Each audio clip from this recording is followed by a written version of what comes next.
जब बड़े coaching classes की मीटिंग होती है मार्केटिंग की, वो स्टूडेंट्स को स्टूडेंट्स नहीं बोलते हैं, बोलते हैं रैंकर है या बैंकर है। मैं आपको बता रहा हूँ, मैं 4 घंटे क्लास लेता था, 2 घंटे पे साइन करता था। मुझे लग रहा है कि बच्चा नहीं समझा है, तो आप उतना समझा रहा हूँ। मुझे लेना आपसे 2 रुपए है, मैं 3 रुपया कोट करूंगा और 1 रुपया आपको डिस्काउंट करूंगा स्कॉलरशिप के नाम पे। यही अच्छा। ये एंट्रेंस टेस्ट जो होते हैं इंस्टीट्यूट्स के, ये सब एक फ्रॉड है, इससे अधिक कुछ नहीं है। स्कॉलरशिप एग्जाम का मतलब क्या होता है या एंट्रेंस टेस्ट का मतलब क्या होता है? किसी बच्चे का हो, किसी का नहीं हो, यहाँ पे हर किसी को स्कॉलरशिप मिल जाता है, हर कोई एंट्रेंस क्रैक कर लेता है किसी इंस्टीट्यूट का। आज तक ये फंडा फेल नहीं हुआ। आप किसी बच्चे की कमियां उसके माँ बाप को बताइए, वो एडमिशन कैंसिल होता ही होता है। सारे पेरेंट्स को ये बात ध्यान में रखना चाहिए कि आप ऐसी जगह अपने बच्चे को भेजिए जहाँ पे आपके बच्चे का हाथ पकड़े कोई। जब वो लड़खड़ाए तो उसका हाथ पकड़े, उसको संभाले। शिक्षक का एक काम होता है। इंटेंसिव बैच का टीचर कभी चेंज नहीं होता 1 साल में। बाकी बैचेस में साल में 3-3 बार केमिस्ट्री के टीचर चेंज हो जाते हैं। क्या पढ़ेगा बच्चा? हर बच्चा तो IIT नहीं जाने वाला, लेकिन हम उसको एक अच्छा इंजीनियर तो बना सकते हैं। देखिए 3 कैटेगरी ऑफ स्टूडेंट्स होते हैं, एवरेज, इंटेलिजेंट, आउटस्टैंडिंग। ये जो आउटस्टैंडिंग बच्चे होते हैं ना, ये आउटस्टैंडिंग इनको जंगल में छोड़िए पढ़ो, इन्हीं का रिजल्ट होता है जी। एवरेज और इंटेलिजेंट बच्चे बर्बाद हो जाते हैं। मेजॉरिटी स्टूडेंट्स IIT बोल करके एडमिशंस लेते हैं। At the end of the year they land up saying that sir I want to pass class 11th first. एक बात बीइंग पेरेंट मन में आती है कि मेरे बच्चे को मैं प्राइवेट ट्यूटर के पास भेजूं या मैं किसी नॉर्मल सी कोचिंग क्लास में या फिर किसी ब्रांडेड कोचिंग क्लास में। अगर बच्चा YouTube देखता है, बच्चा अपना तो YouTube देख रहा है तो it's a one way communication. बच्चे को लग रहा है कि मैं तो रिवीजन कर रहा हूँ, हाँ। लेकिन बच्चा सिर्फ देख रहा है, खुद क्या कर रहा है। 9-10th अगर आप पढ़ा रहे हो, हाँ। बच्चा लास्ट के 3 महीने में भी आएगा, हम उसको ठीक कर देंगे। बट अगर 11th-12th में अगर एक बार बच्चा कोलैप्स करता है, उसको संभालना बहुत मुश्किल होता है। नालायकों को 12वीं में आके प्यार के हो जाता है, मुझे समझ में नहीं आता।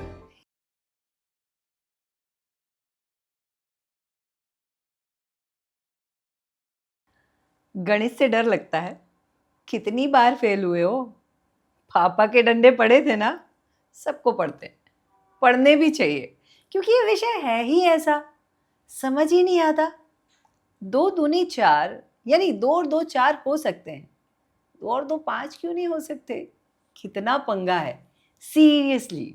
ये सारे पंगे, सारी चीज़ों का सॉल्यूशन ढूंढना बहुत ज़रूरी है।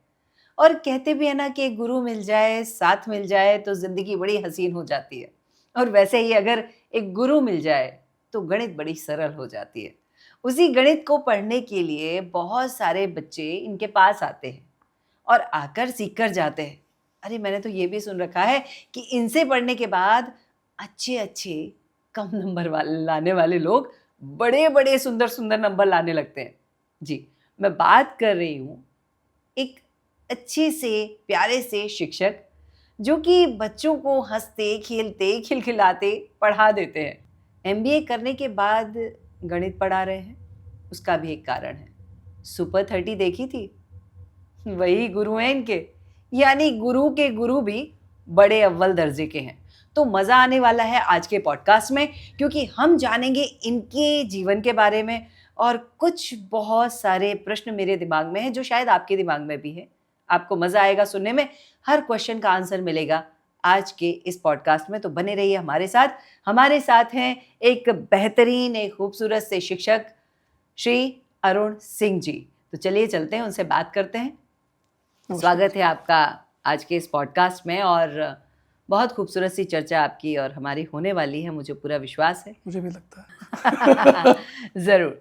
तो अरुण जी, सबसे पहले तो मैंने मेरे श्रोताओं को, मेरे दर्शकों को कहा कि आप वो हैं जिनके गुरु सुपर 30 वाले हैं। तो थोड़ा सा हम वहाँ से शुरुआत करेंगे। ये सुपर 30 वाले जी के पास, हमारे गुरु जी के पास पहुँचे कैसे आप? एक्चुअली आनंद सर के पास अगर आप पढ़ना चाहते हैं तो उनका एक एंट्रेंस टेस्ट होता है। अच्छा। लगभग 4-5 हज़ार बच्चे वो टेस्ट देते हैं और उसमें से आपका सिलेक्शन होता है। ओके। तो मैंने भी दिया, bye the grace of God selection हो गया। और आनंद सर के बारे में अच्छी बात यह है कि आप उनसे कोई टॉपिक अगर सीखना चाहेंगे तो पहले तो प्रणाम करूं उनको। आज मैं जो भी मेरा दाल रोटी चल रही है आज जी। उन्हीं की वजह से चल रही है। दाल रोटी चल रही है आपकी? हाँ, कह अच्छा। सकते हैं। तो और दूसरी बात यह है कि आनंद सर को अगर आप कहेंगे कि आप अलजेब्रा पढ़ना चाहते हैं लेकिन सर मुझे वो स्टैटिस्टिक्स के माध्यम से पढ़ना है, तो वो स्टार्ट करेंगे स्टैटिस्टिक्स और अलजेब्रा तक और ले अलजेब्रा जाएंगे। तक आएंगे। ही इज द मैन जिन्होंने कॉम्प्लेक्स नंबर के हेल्प से हाँ। हमें इंटीग्रेशन करना सिखाया। मेरे रोंगटे खड़े हो रहे हैं, मैं आप देख सकती हैं। अगर उनका 25% भी ज्ञान मेरे में आ जाए हाँ। तो मुंबई में कोई मेरा हाथ नहीं पकड़ेगा टीचिंग में, मैं क्लियर बोल सकता हूँ। मैं आज भी उन्हीं का नोट्स पढ़ा रहा हूँ और उन्हीं के नोट्स पढ़ा करके मैं अपने स्टूडेंट्स को परफॉर्म करा पा रहा हूँ। क्या तो बात सर है। हाँ, लेकिन जो सुपर 30 फिल्म लोगों ने देखी है थोड़ा उसके बारे में थोड़ा गलत दिखाया है, मुझे ऐसा लगता है। आप पर्सनली आनंद सर को मैं जानते पर्सनली हैं इसलिए उनका आप स्टूडेंट रहा हूँ। जी जी थोड़ा मसाला डाल दिया गया बट ठीक है। बट एक बात है कि he is one of the finest teachers of India, इसमें कोई डाउट नहीं है। बहुत सारी बातें हैं जो आनंद सर के बारे में लोगों को जानना चाहिए। अच्छा, जो नहीं वो जानते। जरूर बताइए आप। सबसे अच्छी बात कि वो जब वो पढ़ाते हैं तो एक जो बिहारी एक्सेंट में बात करते हैं इतना मजा आता है उनके क्लास में पढ़ने में। जी हमारा 700 का बैच हुआ करता था। जी जी। एक बैच में 700 बच्चे and there is pin drop silence, if a pin is drop you can hear it. 700 बच्चे और एक क्लास में? ओके। मुझसे कितने पेरेंट्स मेरे पूछते हैं कि सर आप 700 के बैच में मैथ्स पढ़े हो, हाँ तो सर समझ में कैसे आता था? हाँ। इतने अच्छे शिक्षक है कि डाउट्स आते ही नहीं थे। ओके। बउआ देखिए ना, यहाँ पे ये डाउट आएगा, यहाँ पे ये डाउट आएगा, यहाँ पे ये डाउट आएगा, हाँ। तो कुछ रह नहीं जाता था। ओके। तो ही इज अ मैजिशियन, मतलब जादूगर है मैथ्स के मामले में जी। ये एक सही बात है उनके बारे में। और यही रही बात सुपर 30 की, तो हम कह सकते हैं कि मैम वो एक बहुत, उनका मैनेजमेंट स्किल भी बहुत अच्छा है जी उनको समझ में आती है चीज़ें कैसे किया जाए। जी। जैसे पटना के मेजॉरिटी बच्चे पढ़ने वाले हैं, जब वो सुपर 30 का टेस्ट लेते हो तो 30 बहुत ही मेधावी छात्रों को चुनते हैं 8 महीने के लिए। लोगों को ये बात नहीं पता होगी। अच्छा। ठीक है, 8 महीने के लिए चुनते हैं। पटना के मेजॉरिटी बच्चों का समय किसमें बर्बाद होता है? साइकिल से ट्यूशन आना जाना, खाना बनाना, लॉज में रहना, अपने कपड़े धोना। हाँ बिल्कुल। वो क्या करते हैं, आप बुआ हमारे पास रहिए, आपका खाना पीना रहना हम सब देख लेंगे। अच्छा। ये उसका इनका और वो टोन है। शायद उसका पेमेंट भी नहीं लेते नहीं, हैं, बिल्कुल सुपर नहीं 30 का पेमेंट भी बिल्कुल नहीं नहीं लेते हैं। और अब सोचिए कि जो बच्चा इतना पढ़ाकू है उसको आप जंगल में छोड़ दीजिए तो भी वो 100 क्वेश्चन रोज का बनाएगा। और एवरेज 100-150 क्वेश्चन बंदा रोज बनाता है। 100-150 अगर किसी बच्चे को कोई काम धंधा नहीं है और वो पढ़ने वाला बच्चा तो 100 करेगा ही। बिल्कुल बिल्कुल अब आप सही बात सोचिए है।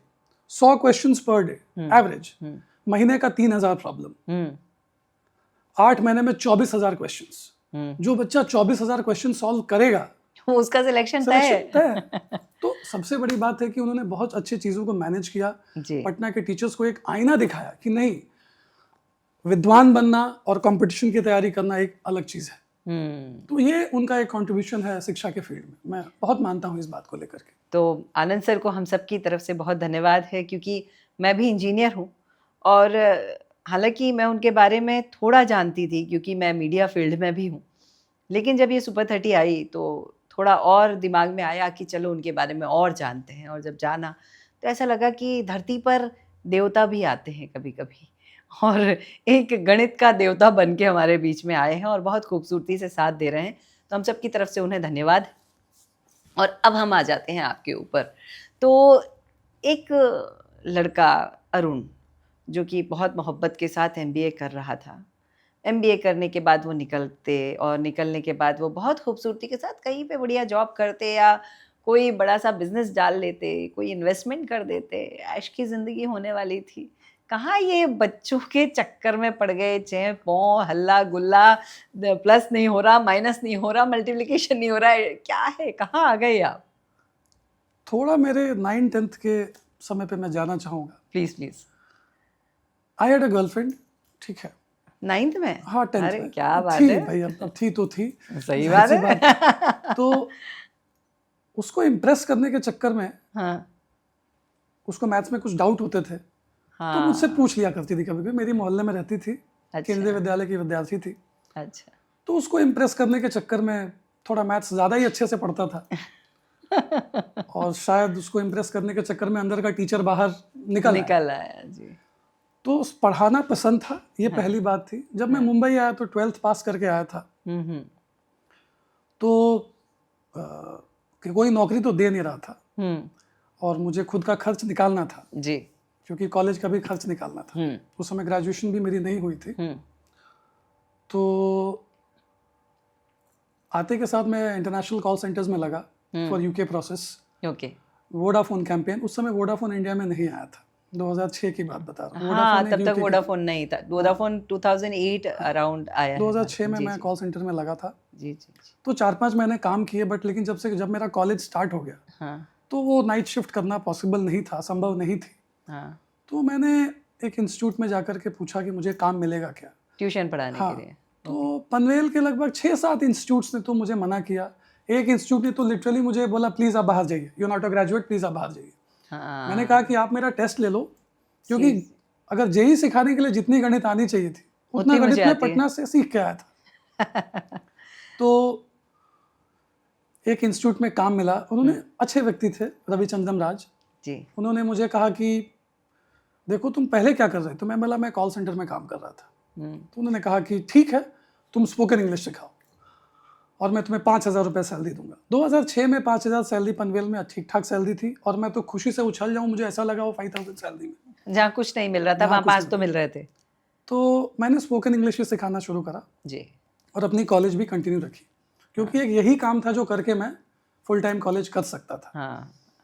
और उसके बाद 3-4 महीने के बाद मैं बार बार कहता था कि सर मैं मैथ्स अच्छा सिखा सकता हूँ। No, you are not a BSc MSc, you can not teach. इसके लिए BSc MSc लगेंगे। हाँ, तो वो फिर पेरेंट्स भी कई बार मांगते हैं, तो मैंने बोला ठीक है फाइन। कोइंसिडेंटली उनके मैथ्स के टीचर के साथ कुछ पंगा हुआ और 1.5 महीने के बाद बच्चों का एग्जाम था और टीचर उनके पास नहीं था। हमने बोला कि हमें ट्राई करके देखो। And by the grace of God I took 5 lectures. उसके बाद there was no looking back. बच्चों ने बोला यही चाहिए, कोई और नहीं चाहिए। वेरी गुड, क्या बात है। तो उसके बाद मैं पढ़ाता चला गया कोचिंग इंस्टीट्यूट्स में। मुझे घंटे का 250 रुपये मिलता था। दिन में 4 घंटे काम करो, महीने में 25-30 हज़ार हो जाते थे आराम से। एक इंडिविजुअल के लिए, एक यंग बैचलर लड़के के लिए कॉलेज की फीस हो जा रही थी। और शाम को काम करने के बाद मुझे और कोई प्रॉब्लम भी नहीं हो रही थी। तो इस तरीके से मैं अपना कॉलेज का फीस और खर्चा निकालने के लिए मुंबई में पढ़ाता चला गया। 3-4 साल हो गया, मेरा डिग्री और मास्टर्स सब कंप्लीट हुआ। तब तक मैं पनवेल में हिट हो गया था। नाम बन गया था अरुण सर। और जॉब गया मैं, 10-15 दिन जॉब गया होगा मैं। जॉब छोड़ दी और फुल फ्लेज इसी काम में आ गया। और इसके पीछे बच्चों का बहुत ज़्यादा कंट्रीब्यूशन है। कुछ बच्चे आए, बोले सर आप क्लास लो, अलग से लेना शुरू कर दिए। हाँ, ये बहुत अच्छी बात होती है ना कि आपको एक टाइम पे एक लाइफ में एक पॉइंट आता है जहाँ पे आपको एक धक्का दिया जाता है। जैसे कि आपने बताया वो कोचिंग क्लास में वो सर थे, उन सर को छोड़ के जाना पड़ा किसी भी रीज़न से, जो भी रीज़न था, लेकिन वो कारण तो बना आपके फ़ायदे के लिए। मतलब कहीं ना कहीं प्रकृति आपको पहचान चुकी थी और आपके लिए कुछ ना कुछ, हमारे यहाँ कहते हैं, जुगाड़ कर रही थी और आपको यहाँ तक पहुँचा दिया। आप हारते हैं तो कोई जीतता है। ये बात भी सही है। और शायद वो सर जो वहाँ से गए थे वो कुछ और जी रहे हों, कौन जाने वो कहाँ जीत गए होंगे। सो उनके लिए भी हमारी शुभकामनाएं बहुत सारी। अब एक और प्रश्न मन में आता है कि ये जो जर्नी शुरू हुई थी, आपने बताया कि शुरुआत की आपने किसी और की कोचिंग क्लास में पढ़ा के। अपनी क्लास में पहली कक्षा में जब पहले दिन आप क्लास ले रहे थे, कितने बच्चे थे? 32। पहले बार आदमी आधा पूरा बच्चा भी नहीं मिलता है, आधे बच्चे से शुरू करता है। और मैंने अपने एग्जिस्टिंग कोचिंग के एक बच्चे को भी एडमिशन नहीं लिया था मेरे यहाँ। अच्छा, जहाँ पढ़ा रहे थे वहाँ का आपने एक भी बच्चा नहीं लिया था? नहीं लिया। और उसके बाद आपके पास 32 बच्चे थे। मतलब पनवेल में ऑलरेडी आप बहुत बुरी तरह से अपना शोर मचा चुके थे। मचा चुका था, आपका हल्ला हो चुका था कि इस नाम का, अरुण नाम का एक शख्स है जो कि बहुत अच्छी गणित पढ़ाता है। पनवेल के आधे डॉक्टर्स के बच्चे मेरे स्टूडेंट हैं ma'am. And by the grace of God, आप अगर किसी भी पनवेल की सोसाइटी में खड़े होकर ये कहेंगी कि कोई अरुण सर का स्टूडेंट है क्या, एक बच्चा तो मेरा मिलेगा। अरे वाह, क्या बात है। 18-19 साल हो गया मैम, बहुत स्टूडेंट्स हाथों से निकले हैं। जी, तो डॉक्टर्स की तो फीस लगती नहीं होगी आपको इतने जब तक उनके डॉक्टर्स की। जब तक उनके बच्चे मेरे स्टूडेंट रहते हैं तब तक तो नहीं लगती। अरे डॉक्टर्स, बच्चों को पढ़ाया, शिक्षक के पैसे नहीं लिए जाते। No, it's going good. बहुत अच्छी बात है। आप तो ईश्वर करें कि आप इतना कमाएं और ज़रूरत ही ना पड़े किसी के ऑब्लिगेशंस लेने की। ज़िंदगी बहुत खूबसूरत चल रही है, यहाँ तक आप पढ़ा रहे हैं। लेकिन जब आप पढ़ा रहे थे, मैंने आपको बताया मैं भी इंजीनियर हूँ, तो गणित में तो मैं अच्छी हूँ, पर ऐसे मेरे साथ कई सारे सैंपल्स हुए हैं जिनकी गणित के नाम पे जिनके प्राण पखेरु हो जाते थे। किताब खोलते ही माइनस का प्लस और प्लस का माइनस कर देते थे। क्या ऐसे बच्चे भी आपके पास आए? अगर एक ब्राइट स्टूडेंट है हाँ, और अगर वो परफॉर्म करता है हाँ। तो वो जाके 10 लोगों को नहीं बताता। हाँ, ये बात तो वीक सही है। बच्चे ही पब्लिसिटी करते हैं, हाँ। स्ट्रॉन्ग स्टूडेंट्स पब्लिसिटी नहीं करते। Yes, yes, yes. और मैं कितनी बार पेरेंट्स को डांट भी देता हूँ, कभी कभी डांटना इन द सेंस कि मतलब उनकी काउंसलिंग करके समझाता हूँ उनको कि आपका बच्चा 8th स्टैंडर्ड तक उसको फ्रैक्शन का एडिशन नहीं आ रहा है, उसके टेबल्स क्लियर नहीं, आपको किसी ने नहीं बताया। आपको कोई तो बताता कि आपका बच्चा इस जगह पे लैग कर रहा है। 9th में बच्चा आ गया, उसको फ्रैक्शन का एडिशन नहीं आ रहा है। 9th के बच्चे, देखिए मैं 9, 10th, 11, 12 जेई मेंस एडवांस सबके लिए मैथ सिखाता हूँ। अगर दूर से कोई देखे तो बोले 11, 12 और जेई मेंस एडवांस के लिए मैथमेटिक्स सिखाने में ज़्यादा मेहनत होती होगी, लेकिन सबसे ज़्यादा मेहनत और सबसे ज़्यादा परेशानी अगर कहीं होती है तो 9th स्टैंडर्ड के बच्चों को सिखाने में होती है। और मैं हर पेरेंट्स से यही कहूँगा कि अगर आपका बच्चा 9th में आया तो आप बहुत ध्यान दें इस बारे में कि आप उसको कौन से इंस्टीट्यूट में भेज रहे हैं। आप ऐसे इंस्टीट्यूट में अपने बच्चे को ना भेजें जहाँ पे एक कमर्शलाइज माहौल हो, जहाँ पे एक हायर टीचर आ रहा है पढ़ा के चला जा रहा है। 9th एक बहुत ही टेंडर एज है, बहुत ही पहली बार बच्चा अप्लाइड मैथमेटिक्स से रूबरू होता है। बिल्कुल सही बात। उस समय अगर ऐसे शिक्षक को ढूंढिए जो आपके बच्चे की कॉपी देखे, उसकी छोटी छोटी गलतियों पे उसको डांटे, बोले कि ये तुम क्या कर रहे हो। क्योंकि अगर 9 संभल जाता है तो आगे चीज़ें आसान हो जाती हैं, चाहे बच्चा आर्ट्स पढ़ना चाहे, कॉमर्स पढ़ना चाहे या साइंस पढ़ना चाहे। पर गणित तो ज़रूरी है। गणित ज़रूरी है, जीवन के गणित में गणित ज़रूरी है। गणित हमको ये सिखाता है कि हर प्रॉब्लम की एक सोल्यूशन होती है। हाँ। और मैंने एक पनवेल में बहुत ही अब तो उन्होंने कॉमर्स पढ़ाना छोड़ दिया, his name is Goldy sir. Okay. वो कॉमर्स सिखाते हाँ, हैं। ये मैंने सुना है गोल्डी सर का नाम। हाँ, जी, जी। तो वो कहते हैं कि जो साइंस स्ट्रीम से बच्चे 12th पास करके आते हैं, हाँ, उनका ग्रास्पिंग पावर बहुत अच्छा होता है। हाँ, बिल्कुल। तो मेरे हिसाब से अगर बच्चा गणित में ठीक है, हाँ, देखिए गणित ऐसा कोई पेचीदा सब्जेक्ट नहीं है। हुआ तो नहीं है। नहीं हुआ नहीं मैम। हाँ, देखिए अब मैं 9th की आपको बात, 9th में बच्चे फेल हो रहे हैं, बहुत टफ है, ये है। ईमानदारी से अगर एक बच्चा 5 क्वेश्चन रोज सॉल्व करता है, महीने में 150 क्वेश्चन हुए, 2 महीने में 300 प्रॉब्लम हुए, पूरी की पूरी एनसीईआरटी खत्म हो जाती है। लेकिन वो ईमानदारी बच्चा नहीं दिखा पाता। 2 से 3 महीने में आपका पूरा सिलेबस खत्म हो जाता है 9th का आराम से। और यही ईमानदारी हम नहीं दिखा रहे हैं। नहीं दिखा, पेरेंट्स भी नहीं और शायद बच्चे भी नहीं। बच्चे भी नहीं दिखा रहे हैं और मैम टीचर्स भी बहुत हद तक नहीं दिखा रहे हैं। क्योंकि अगर सिंपल सी बात है, अगर डॉक्टर अपने पेशेंट को इतनी जल्दी छोड़ देगा तो जो फॉलोअप का फी है वो कैसे मिलेगा। हाँ, सिखाने में थोड़ा समय जाता है, तो 6 महीने 7 महीने सिलेबस कंप्लीट करने में हमें लगते हैं, लेकिन अगर एक बच्चा एवरेज 5 क्वेश्चंस पर डे करे, आराम से परफॉर्म कर सकता है। और मैं मैथमेटिक्स में मेजॉरिटी बच्चों को अगर दिक्कत हो रही है आज के डेट में, तो दिक्कत होने का सिर्फ एक कारण है, उनको टेबल्स अच्छे से याद नहीं है और उनको एडिशन, मल्टीप्लिकेशन, डिवीजन नहीं आता, कैलकुलेशन वाला पार्ट। बाकी कंसेप्ट समझने बच्चे, आज के बच्चे बहुत स्मार्ट हैं, वो बहुत इजीली कंसेप्ट को ग्रिप करते हैं। ओके, तो बेसिक्स उनको याद नहीं है। बेसिक्स। इसमें एक चीज़ और मैं जोड़ना चाहती हूँ कि शायद कहीं वो उनकी जो एज चल रही है ना, वो टीनेज हुआ, शायद वो एज भी इसमें उनको इफेक्ट कर रही होगी और शायद वो कंसंट्रेट नहीं कर पा रहे होंगे। थोड़ा सा डिसएग्री करूंगा इससे। मैंने इसीलिए ये प्रश्न पूछा आपसे, मैं चाहती थी आप डिसएग्री करें। जी। हाँ, ये माओ का जनरली ये माओ का बहाना होता है। देखिए, जब फेसबुक नहीं था, हाँ, ऑर्कुट हुआ करता था, हाँ, दैट टाइम 2007, दैट टाइम बच्चे बहुत डाउट्स पूछते थे। जब ये फेसबुक आया बच्चों का इंटरनेट एक्सेस बढ़ा, बच्चों ने डाउट्स पूछना छोड़ दिए।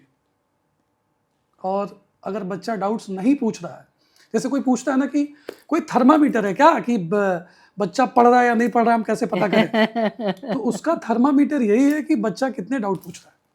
अच्छा, उससे समझ में आ उससे जाता है समझ कि में आ बच्चा जाता है कि पढ़ बच्चा, देखिए कोई भी आइंस्टाइन नहीं होता। आज मैं आईआईटी के लिए मैथ्स पढ़ा रहा हूँ। हाँ, आई failed in mathematics in 7th standard.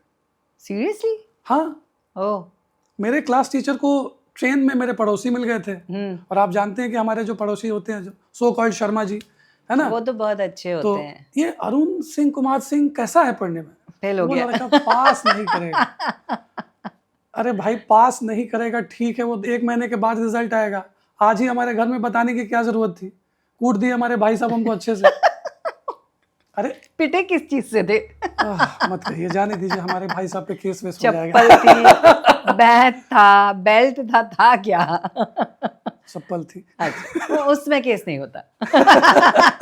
वकील की बेटियों। नहीं, लेकिन ठीक था, वो समय ठीक था। लेकिन उसके बाद 8th में मैं पिकअप करना शुरू करा। और जी। जितना ज़्यादा बच्चे सेल्फ स्टडी पे ध्यान देंगे, जितना ज़्यादा बच्चे इंटरनेट से दूर रहेंगे, यूट्यूब से दूर रहेंगे, बच्चे उतना ज़्यादा अच्छा करेंगे। मतलब बच्चों को अगर जिंदगी में अच्छा करना है तो उनका फेस फेसबुक से हटा दीजिए। हाँ, तो वो जिंदगी में कुछ अच्छा कर जाएंगे। और आपने जो बोला ना अभी चप्पल वाली बात, तो हमारे यहाँ एक कहावत, मैं मध्य प्रदेश बुंदेलखंड से हूँ, तो हमारे यहाँ एक कहावत है, गुरुजी मारे धम्म धम्म विद्या व छम्म छम्म।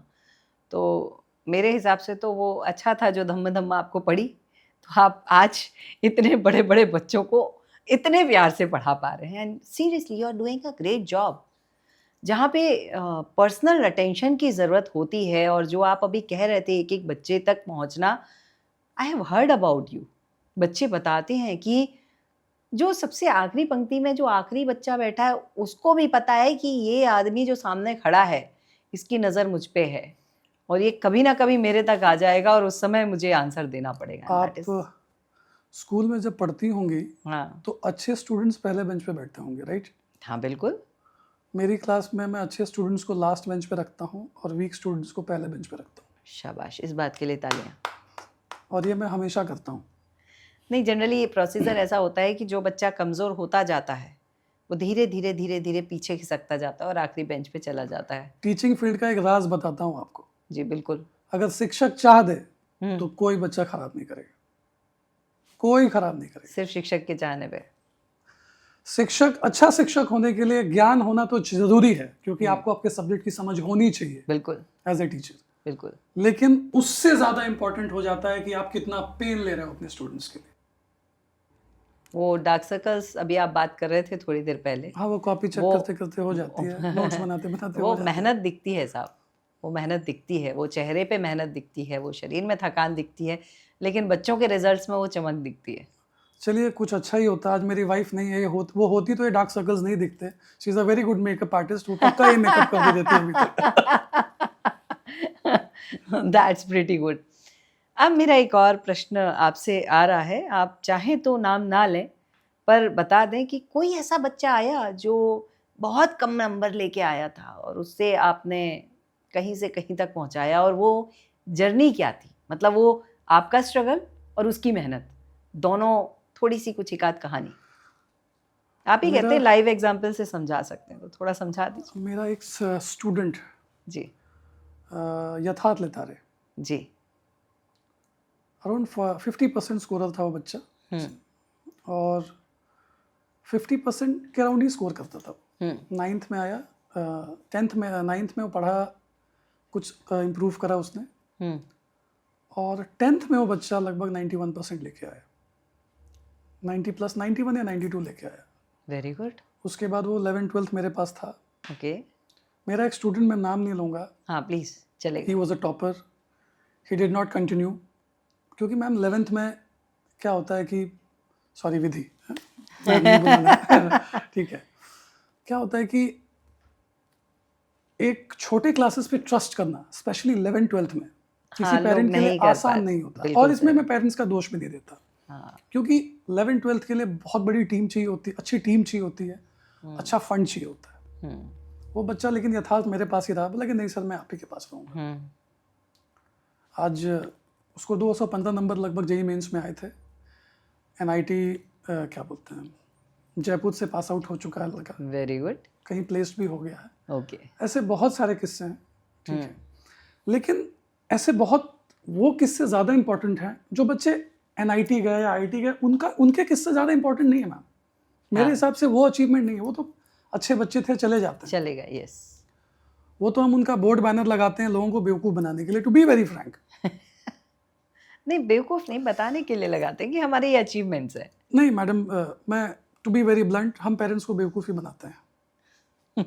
ओके। अगर हम पेरेंट्स को ये कह रहे हैं कि आपका बच्चा आईआईटी चला जाएगा, तो ये झूठ बात है। अगर सिर्फ 90% स्कोर करने वाले बच्चे सीबीएसई के बच्चों को देख लिया जाए तो लगभग 2.5-3 लाख बच्चे हर साल होते हैं। हाँ, आईआईटी में सीट्स कितने हैं? इवन 90 स्कोर करने वाले बच्चों का भी नहीं होता जी। तो अचीवमेंट वो है मैम कि जो बच्चे फेल हो रहे थे मैथमेटिक्स में, वो बच्चे आज इंजीनियर हो चुके हैं।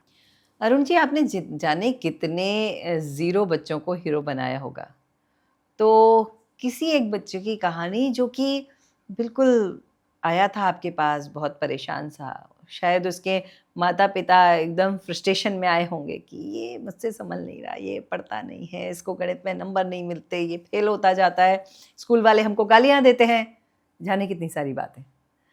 ऐसी कोई एक आध कहानी हो जो इंस्पायर करे, इसके लिए नहीं कि ये आपका अचीवमेंट है, ये कहानी इसके लिए चाहिए कि उन बच्चों को इंस्पायर करे जो कि डर रहे हैं कि हम नहीं कर पाएंगे उस जज्बात के लिए। तो एक आध कहानी आपकी तरफ से। एक स्टूडेंट है जी। He was a Keralite. Okay. उसका नाम था अनंत कृष्णन। ओके। जब वो मेरे पास आया था 10th में, तो बेसिक बहुत बिगड़ा हुआ था। इवन 6th स्टैंडर्ड का मैथमेटिक्स नहीं बन रहा भी था। नहीं हो रहा था उससे। ओके। उनके पिताजी बहुत ही सीधे साधे, बहुत सिंपल व्यक्ति, बहुत सिंपल व्यक्ति। वो मेरे पास पढ़ने आया और मेरे बारे में थोड़ा है कि मैं थोड़ा स्ट्रिक्ट हूँ अपने काम को लेकर के। अनुशासित है। हाँ, अनुशासित कह सकते हैं, या फिर उस समय बहुत यंग मैं भी था, लगभग 24-25 साल का था।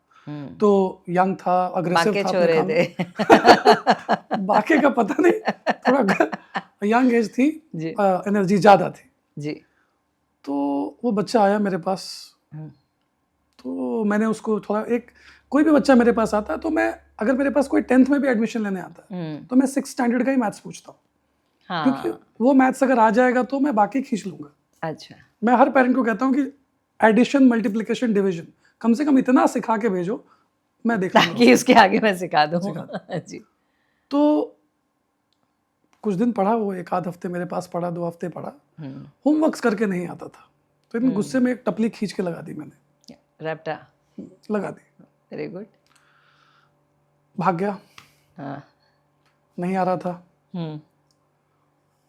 फिर उसके पिताजी आए, सर मैं आपकी बहुत रिस्पेक्ट करता हूँ, थोड़ा उसको प्यार से संभाल के लो सर।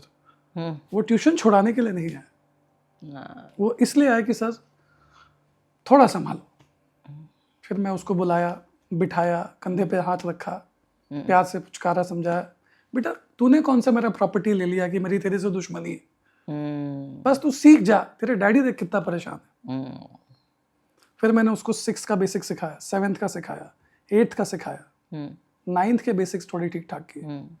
तब उसको 10th का सिर्फ एक चैप्टर मैंने सिखाया, सिर्फ एक चैप्टर, कोऑर्डिनेट ज्योमेट्री, मुझे आज भी याद है।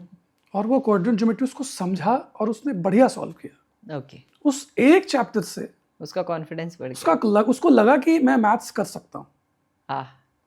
तो जो बच्चा फेल हो रहा था मैथ्स में, मुझे याद है कि अराउंड 75 उसको आया था मैथ्स में 10th स्टैंडर्ड में। क्या बात है। उसके बाद वो बच्चा चला गया, अपना एडमिशन लिया होगा कहीं, आई डोंट नो।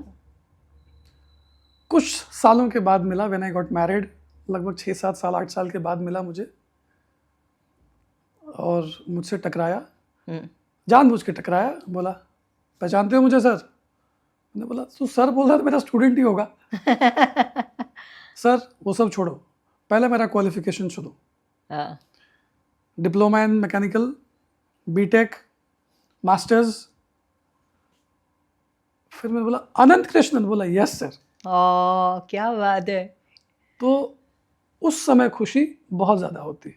बिल्कुल, दैट्स योर अचीवमेंट। मैंने किसी बच्चे को जेई क्वालिफाई करा के एनआईटी भेजा, आईआईटी भेजा, शायद उतनी खुशी नहीं होती लेकिन अगर ऐसा बच्चा बीटेक कर जाता है तो खुशी होती है, बहुत खुशी होती है। क्या बात है। तो Genuinely. आनंद को तो बहुत सारी बधाई कि भाई आपके गुरु आपको याद रखते हैं, इससे बड़ी बात क्या हो सकती है जीवन में। और स्टूडेंट्स मुझे जनरली याद रहते हैं और मेरे यहाँ अगर बैचेस फुल भी हो जाएं, अगर मेरा कोई स्टूडेंट आके मुझसे रिक्वेस्ट करे तो मैं एडमिशन ज़रूर लूँगा। क्या बात है। क्योंकि मैं जो कुछ भी हूँ बच्चों मेरे स्टूडेंट्स की वजह से ही हूँ। जी जी। तो आपने भी बैचेस की बात की, तो कितने बच्चे बिठाते हैं? 100, 200, 500, 700 एक बैच में? देखिए, अगर उसकी टेक्निकलिटी में जाए हाँ तो अगर एक नया टीचर है हाँ तो 1 टीचर 10 स्टूडेंट्स, टीचर थोड़ा सा थोड़ा एक्सपीरियंस्ड है तो 15 स्टूडेंट्स, अच्छा एक्सपीरियंस्ड है तो 20 स्टूडेंट्स, अगर बहुत एक्सपीरियंस्ड है तो 30 स्टूडेंट्स। और आप जब पढ़ा रहे हैं, 9-10 का हिसाब किताब, जब अरुण जी पढ़ा रहे हैं, मैक्सिमम 35, मैक्सिमम 35, उससे उससे ज़्यादा आप नहीं रखते। नहीं। तो ये तो बहुत अच्छा है कि हर बच्चे की आंख में आंख डाल लेते होंगे एक बार, क्योंकि बच्चे कम हैं तो अच्छे से उनको पढ़ा पाते होंगे, उनको देख पाते होंगे, समझ पाते होंगे। हर बच्चे के बगल में बैठ करके उसकी कॉपी साल में 4 बार जरूर चेक करता हूँ। उस समय उसके प्राण निकल रहे होते होंगे। और हाँ, ये तो है, हम लोग उसको हॉट सीट बोलते हैं कभी कभी।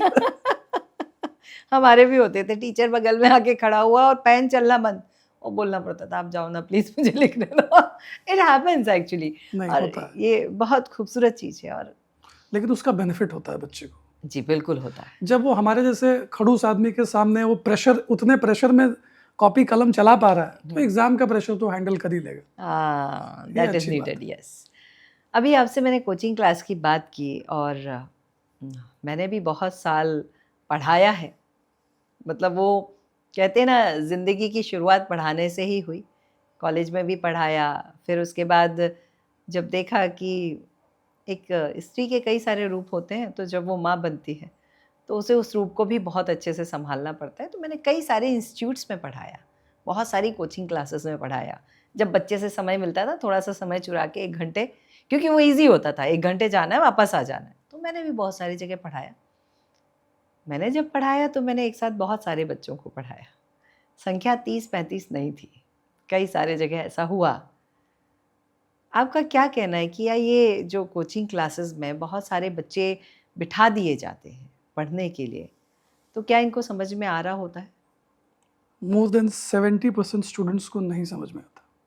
मोर देन 70% या फिर 60% प्लस तो श्योर कि समझ में नहीं आता। अच्छा।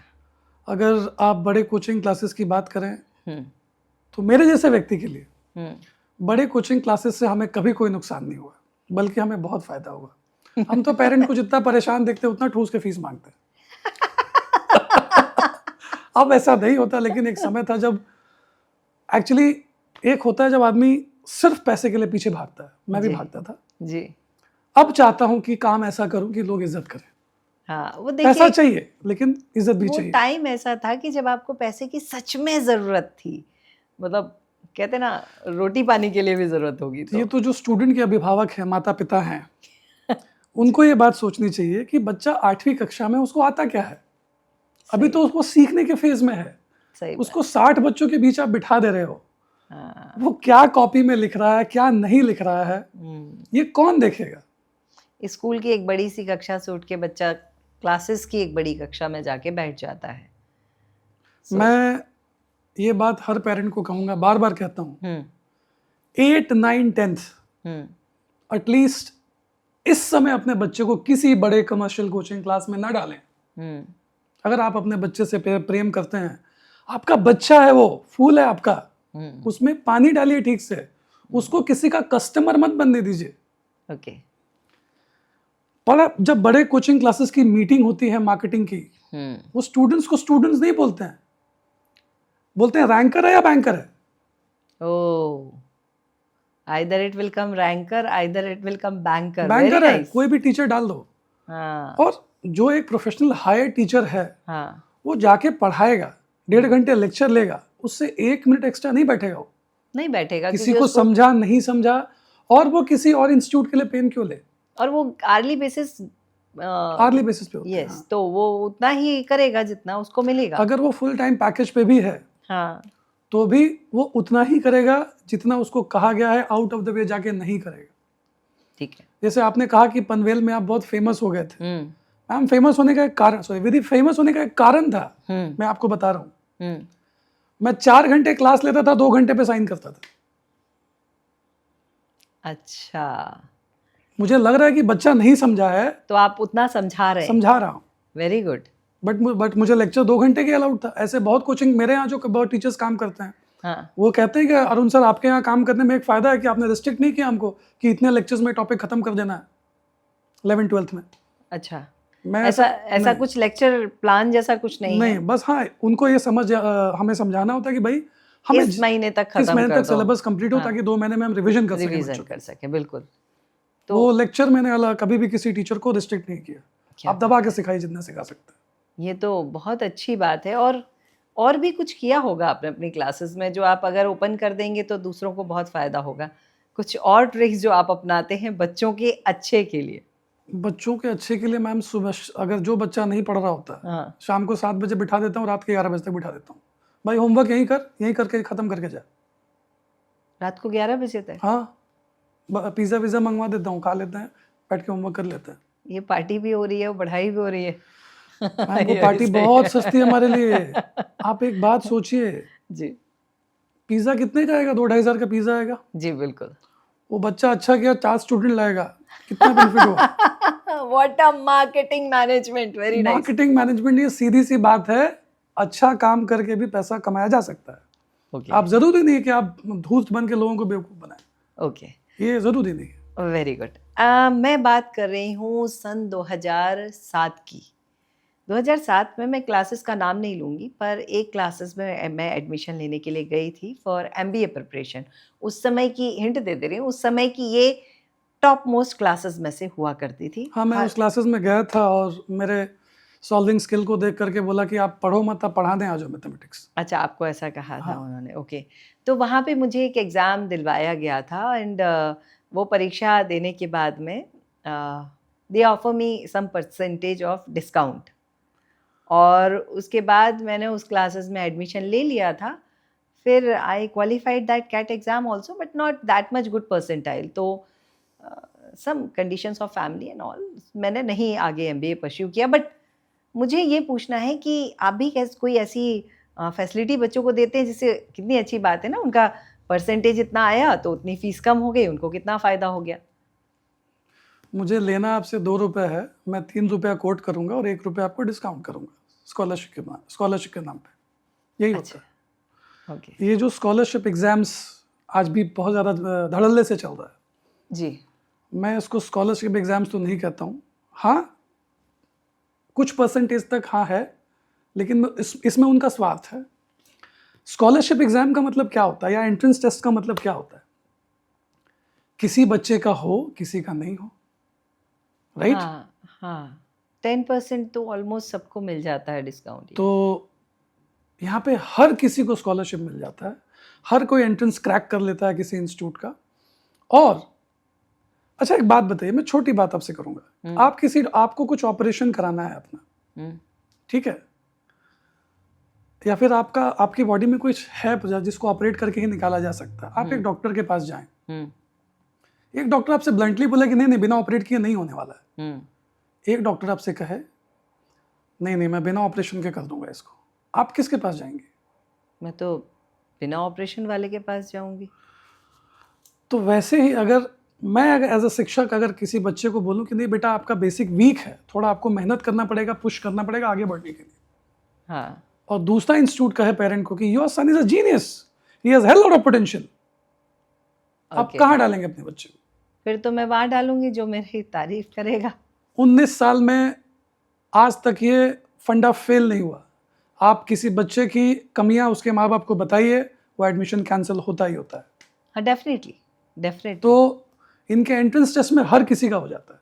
हाँ, सबकी तारीफ होती है, सबका साथ सबका विकास। और उसके बाद 2 साल के बाद ये दांत दिखा देते हैं। यस, 4 रिजल्ट छाप देंगे, पेरेंट आएंगे तो बोलेंगे कि भाई आपका बच्चा पढ़ा नहीं है, बच्चा पढ़ा। सारे पेरेंट्स को ये बात ध्यान में रखना चाहिए कि आप ऐसी जगह अपने बच्चे को भेजिए जहाँ पे आपके बच्चे का हाथ पकड़े कोई, जब वो लड़खड़ाए तो उसका हाथ पकड़े, उसको संभाले। शिक्षक का एक काम होता है। ओके। शिक्षक नहीं मिलते वहां पे, इंस्ट्रक्टर मिलते हैं। डायरेक्शंस दे देते हैं। ओके। हर इंस्टीट्यूट में 2 टाइप के बैच होते हैं, एक बेसिक एक और एक कहते हैं जिसको स्पेशल बैच या इंटेंसिव बैच कुछ भी होता है। इंटेंसिव बैच का टीचर कभी चेंज नहीं होता है 1 साल में।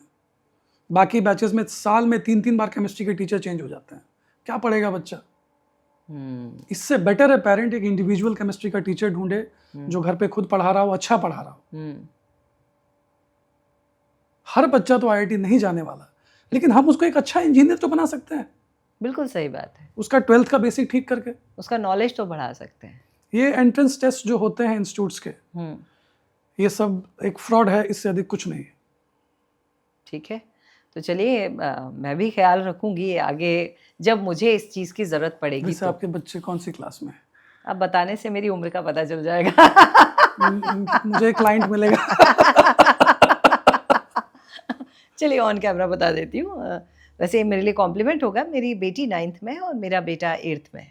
चलिए मैं आपका नंबर सेव करूंगा, आज संतूर मम्मी के नाम से सेव करूंगा। Thank you so much. आज ये जो कोचिंग क्लासेस खुली हैं, हम निकलते हैं, कई बार ऐसा होता है कोई बिल्डिंग को देखने में, लोकल ट्रेन से आप निकलो ना तो किसी बिल्डिंग को देखो तो कोचिंग क्लासेस के पूरे नाम भी नहीं पढ़ पाते, इतने नाम लिखे होते हैं। अचानक से ये कोचिंग क्लासेस की इतनी ज़रूरत कैसे पड़ गई? मैंने भी इंजीनियरिंग करी है, मुझे तो आज तक मेरे कॉलेज या स्कूल के अलावा मुझे किसी ने कभी नहीं पढ़ाया, ज़रूरत ही नहीं पड़ी। ये अचानक से इतना जोर क्यों कोचिंग क्लासेस पे? महत्वाकांक्षा पेरेंट्स का। पागलपन? नहीं, पागलपन नहीं कहेंगे, महत्वाकांक्षा कहेंगे। अच्छा। दूसरी बात है कि इसमें तो कोई दो मत नहीं है कि आईआईटी जाने वाले, एनआईटी जाने वाले या फिर टॉप गवर्नमेंट कॉलेजेस में जाने वाले बच्चों का प्लेसमेंट ठीक ठाक हो जाता है। ओके। ठीक है, तो इस वजह से लोगों को एक सेफ रास्ता दिखता है। ओके। और वहाँ जाने के लिए एक व्यवस्था चाहिए, ओके। जो कि एंट्रेंस एग्जाम्स के थ्रू ही जाती है। तो वो एंट्रेंस एग्जाम्स को क्रैक स्कूल के पढ़ाई के भरोसे नहीं किया जा सकता। एग्जाम्स टफ होते हैं, उसके लिए स्पेशलाइज्ड टीचर चाहिए, क्वालिफाइड टीचर्स चाहिए जिनको न्यूमेरिकली जो बहुत साउंड हो। तो उसकी वजह से कोचिंग फ्लरिश की है, और कोचिंग के फ्लरिश करने से मुझे एज सच कोई तकलीफ नहीं है। I am very happy with that. और मैं खुश क्यों हूँ? क्योंकि पहले लोग कहते कि शिक्षक कौन बनता है जिससे कुछ नहीं होता। आज लोग अच्छी क्वालिफिकेशन लेके शिक्षक बन रहे हैं। हाँ। तो we are getting good teachers. और कोचिंग इंडस्ट्री ने, जैसे फॉर एग्जांपल बंसल क्लासेस है कोटा में, मैं नाम ले रहा हूँ, मुझे कोई दिक्कत नहीं है। बंसल क्लासेस ने कोचिंग इंडस्ट्री को ग्लैमराइज किया, इसमें एक करियर दिखाया लोगों को। हाँ। बच्चों को अच्छे शिक्षक मिल रहे हैं, ऐसी बात नहीं कि शिक्षक नहीं मिल रहे हैं जी, बच्चों को अच्छे शिक्षक मिल रहे हैं जी। ठीक है। तो पूर्ण रूप से इसको अगर नेगेटिव पॉइंट ऑफ व्यू दिया जाए तो गलत है मेरे हिसाब से। ओके। और आज आप कोई भी कोचिंग्स देख रहे हैं इंडिया में, समझिए कि सारे इंस्टीट्यूट्स का मदर इंस्टीट्यूट बंसल ही है। अच्छा। सब वहीं से टूट के निकले। ओके। वहीं के कोई ना कोई शिक्षक निकल के बाहर बनाते। 3-4 लोगों की टीम आई और उन्होंने भी शुरू में वही किया जो आज मैं कर रहा हूँ। अच्छा। मेहनत, अपने बच्चों पे ध्यान दिया, बहुत ध्यान दिया। लेकिन अगर मेरे भी 10 ब्रांचेस हो जाएं, मैं भी नहीं ध्यान दे पाऊंगा स्टूडेंट्स पे उतना। आप भी 10 ब्रांचेस में कहाँ तक दौड़ेंगे? नहीं, पॉसिबल नहीं है। और मैंने जिस टीचर को रखा है वो कितना ध्यान देगा? जी। देखिए 3 कैटेगरी ऑफ स्टूडेंट्स होते हैं, एवरेज, इंटेलिजेंट, आउटस्टैंडिंग। ये जो आउटस्टैंडिंग बच्चे होते हैं ना, ये तो आउटस्टैंडिंग होते ये हैं। आउटस्टैंडिंग इनको जंगल में छोड़िए पढ़ लेंगे। हाँ इन्हीं का रिजल्ट होता है। जी। एवरेज और इंटेलिजेंट बच्चे बर्बाद हो जाते हैं, या फिर उनका पैसा बर्बाद होता है। ओके। मैथ्स में एक बच्चे को 10th में कितने अंक आने चाहिए कि आपको लगे अच्छा स्टूडेंट है वो? देखिए मेरा परसेप्शन थोड़ा सा अलग है। नहीं, फिर भी एक चलिए अगर मार्क्स पे जाते हैं तो अगर गणित देखी जाती है तो गणित तो देखिए विषय वो है जो स्कोरिंग किया जा सकता है, और अगर 99 नंबर आ रहे हैं तो क्या बुरा है। और 100 में 100 लाया मेरा बच्चा, 100 में 100। आपके बच्चे स्टूडेंट 100 में से हर 100 साल नंबर? 5 से 6 बच्चे 100 में 100 लाते हैं, आराम से क्या लाते हैं, क्या कंफर्टेबली बात लाते हैं। क्या बात है, अप्रिशिएट। वो बच्चा एक बड़े इंस्टीट्यूट में जाता है, 3 महीने के बाद क्लास छोड़ देता है। मेजॉरिटी स्टूडेंट्स आईआईटी बोल करके एडमिशंस लेते हैं।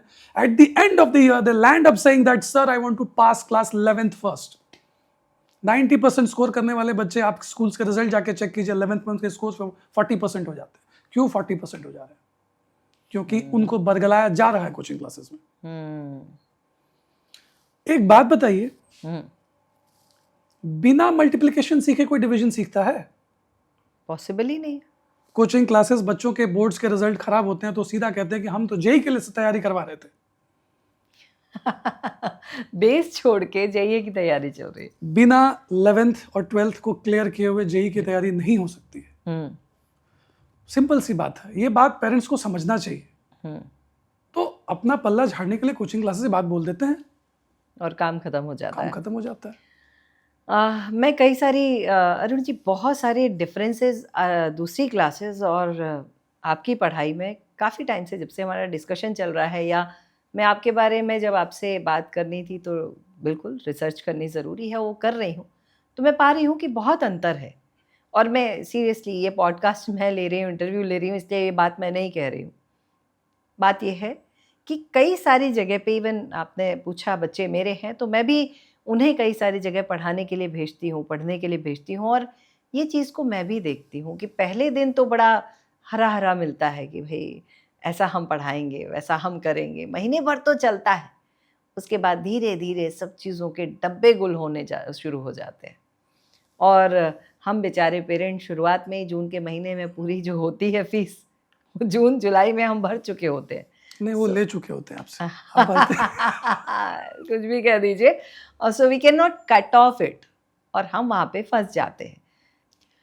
एक बात बीइंग पेरेंट मन में आती है कि मेरे बच्चे को मैं प्राइवेट ट्यूटर के पास भेजूं, या मैं किसी नॉर्मल सी कोचिंग क्लास में, या फिर किसी ब्रांडेड कोचिंग क्लास में, in class of 9th standard, like 9th 8th 9th का जो बच्चा है, अब उसे मैं कहाँ भेज दूँ? अगर पैसे हैं ठीक ठाक तो हायर है प्राइवेट ट्यूटर, ओके, कोई दिक्कत नहीं है इसमें। और ये इंश्योर कीजिए कि अगर सीबीएसई बोर्ड में है तो बच्चा आरडी शर्मा सॉल्व कर ले अच्छे से।